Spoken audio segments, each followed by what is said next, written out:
Fast boat. Lieutenant Dan. A Case of You coming up with Extravagant Kid. And last to load will be Chaos Theory.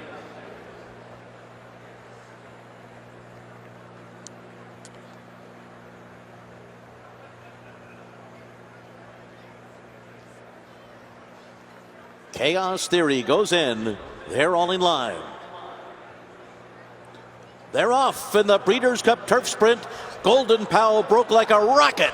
There he goes out to a 2-length early lead right away. Lieutenant Dan away running in second. Caravel is third. Emiratiana is fourth on the inside. Then Gear Jockey. Charmaine's Mia between horses. Glass Slippers is 7 lengths off the lead. She's on the rail. Then Chaos Theory, A Case of You, followed by Fast Boat, Extravagant Kid, and the trailer is Kamari. The leader is Golden Pal, and he rattles around the far turn with a length and a half advantage over Lieutenant Dan in second. Emiratiana third on the inside. Caravel 3 wide. Gear Jockey between those two. Glass Slippers with work to do. They're into the stretch, and they gotta get Golden Pal. Golden Pal now set down by Ortiz. Lieutenant Dan trying to make a race of it in second. Emiratiana's third on the inside, but it is Golden Pal. Golden Pal, wire to wire in the Breeders' Cup Turf Sprint. Lieutenant Dan was second. Charmaine's Mia got third. Then a photo between Emiratiana and A Case of You. There's Randy Lowe, the breeder of Golden Pal. Could not be more excited as Golden Pal takes home the Breeders' Cup Turf Sprint. Just an amazing display of early foot and closing speed. No one got close. Well, I think it's fair to say he's trained on Golden Pal. That was a display of just brazen speed from the gates. The way he broke from the gates was extraordinary. I know we've seen it before, but I want to see it again. It was just absolutely amazing. I mean, he's lightning out of the gate. This is what Wesley Ward does. It's his MO. He trains his horses early on in their career to be sharp out of the gate. Watch what happens. Post position 3, and you can see Irad Ortiz, couple of shakes of the reins, and you're too clear. We haven't even got 110 yards. And Mike never looked under duress. Lieutenant Dan ran a huge race here in second, but it was a carousel. It was a merry-go-round race. They just ran 1-2 around the racetrack. There was that palm tree that was in shot when they opened the gates. By the time they crossed the palm tree, he was a length clear of everything else already. That is extraordinary. And on second examination, yes, his gate opened at the exact same time as everybody else's, despite whatever the illusion may have been with his quickness. A Keeneland graduate, of course. It seems like we say that just about every Breeders' Cup race. But what's amazing is how quickly he goes. 21:43 to the half. And Lieutenant Dan sits a perfect trip, perfect race from race ride from Giovanni Franco, but never had a chance to go by. No, I mean, Lieutenant Dan probably ran the best race of his life right here and finishes second. Look how clear they are of the third place finisher. We're only going 5 furlongs. You don't usually see that much separation between the top 2-3 runners in a field like this. They usually finish in a heat. The top 2 distance themselves. Golden Pal was the best of them. Europeans have run okay.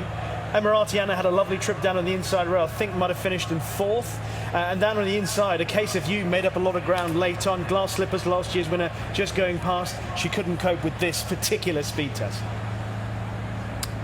Another winner by Uncle Mo, who stands for $175,000, and after seeing performances like this, might be a bargain at Coolmore America. Excuse me, $160,000. But Uncle Mo, one of the most dominant sires in North America. And once again, Randall Lowe, the breeder here, you saw him. It was the first reaction shot we got before we could get to Wesley Ward, before you could even see Irad Ortiz standing up in the irons and giving the old fist pump.